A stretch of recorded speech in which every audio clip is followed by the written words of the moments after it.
नमस्कार मंडळी, स्वागत आहे तुमचं टेस्टीचं कुक विथ प्रांजली या आपल्या यूट्यूब चॅनलमध्ये.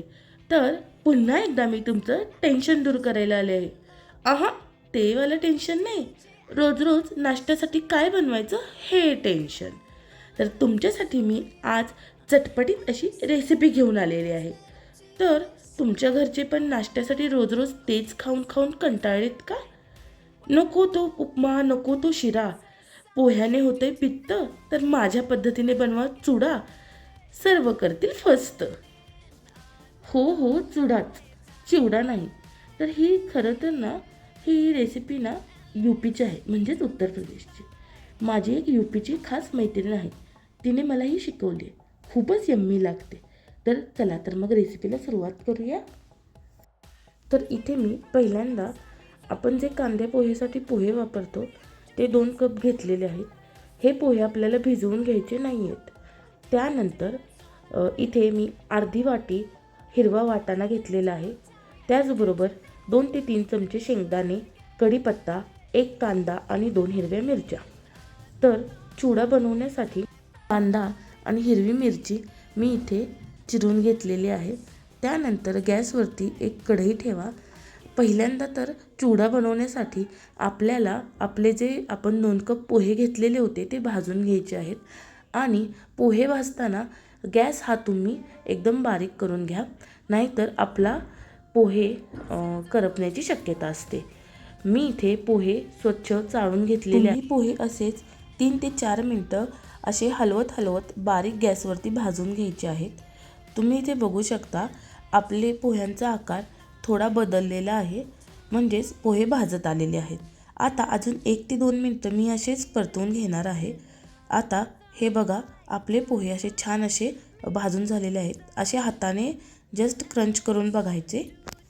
आता आपले भाजलेले पोहे आपण एका दुसऱ्या भांड्यामध्ये काढून घेऊयात आणि त्याच कढईमध्ये मी 2 चमचे तेल टाकून घेत आहे. तेल टाकल्यानंतर त्यामध्ये 2 ते 3 चमचे घेतलेले आपले शेंगदाणेही टाकून घेऊयात. आणि आता हे शेंगदाणे आपल्याला चांगले लालसर होईपर्यंत भाजून घ्यायचे आहेत किंवा तळून घ्यायचे आहेत. शेंगदाणे आपले चांगले लालसर भाजलेले आहेत. आता आपण हे काढून घेऊयात.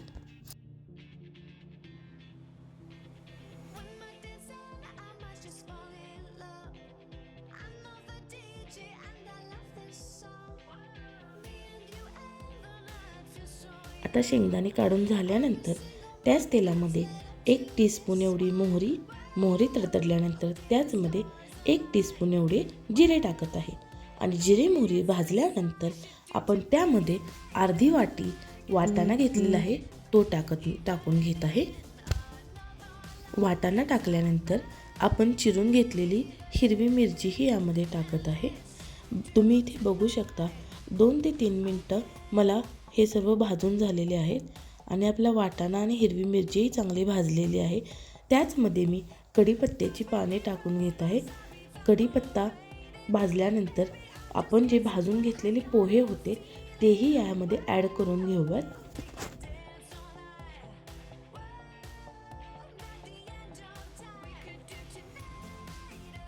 इथे मला पोहे टाकल्यानंतर हे सर्व भाजून घेऊन 2 ते 3 मिनटं झालेले आहेत.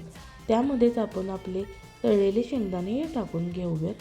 आता हे सर्व एकत्रित करून घेऊयात आणि हे सर्व मी अजूनही बारीक गॅसवरतीच भाजत आहे.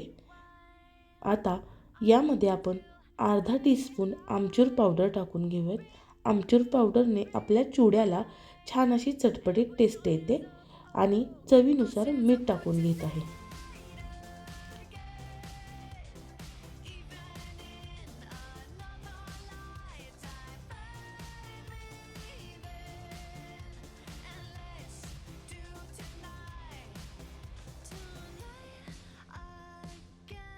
मीठ आणि आमचूर पावडर टाकल्यानंतर मी इथे 1 मिनटं हे परतून घेतलेले आहे.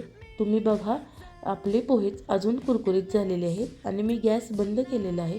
आणि त्यानंतर मी याच्यावरून कोथिंबीर टाकत आहे. आता तुम्ही म्हणाल, अरे हिने कांदा पण चिरला होता, ही कांदा टाकला नाही. अहो, कांद्याचं फोडणीत नाही तर शेवटी काम आहे. इथे मी चिवडा एका डिशमध्ये काढून घेतलेला आहे आणि आता हा आपण बारीक चिरलेला कांदा याच्या वरून टाकून घेऊयात. जेव्हा तुम्ही डिशमध्ये खाण्यासाठी चिवडा घेता तेव्हाच कांदा टाका, नाही तर आपले पोहे मऊ पडतील. तुम्ही बघू शकता इथे आपला चिवडा खाण्यासाठी तयार आहे.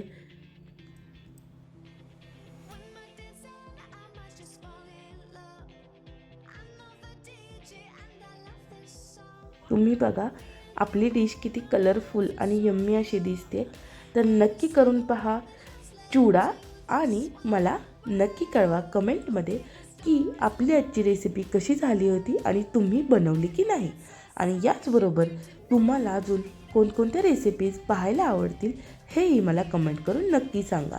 आणि हो, जाता जाता अजून एकदा आपल्या चॅनलला लाईक, शेअर, सबस्क्राईब करायला विसरू नका. Okay, bye. Thanks for watching.